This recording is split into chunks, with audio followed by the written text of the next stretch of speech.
नमस्कार मित्रों, आपका फिर से स्वागत है आपके अपने प्रिय चैनल सरदार भाई बड़वानी में। इस वीडियो में आज हम आपको थ्रेसर की जाली बनाना बताएंगे, जो चने को अलग करने के उपयोग में आती है। साथियों, इस समय हम पहले पुराने जाली को हटाएंगे, उसकी पुरानी फ्रेम को उपयोग में लेंगे तथा पुराने जंग लगे और कटे हुए सरियों को अलग करके उसमें नए सरिये लगाएंगे।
थोड़ी मैं ले जाऊँ कल।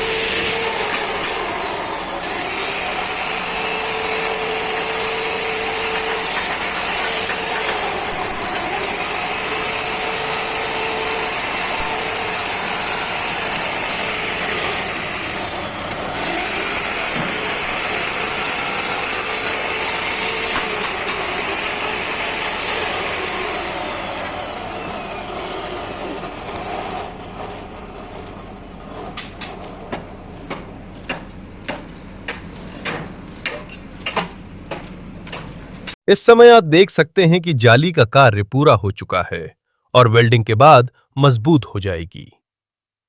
धन्यवाद साथियों, फिर मिलते हैं एक नई वीडियो के साथ। तब तक के लिए बने रहिए, देखते रहिए आपका अपना प्रिय चैनल सरदार भाई बड़वानी।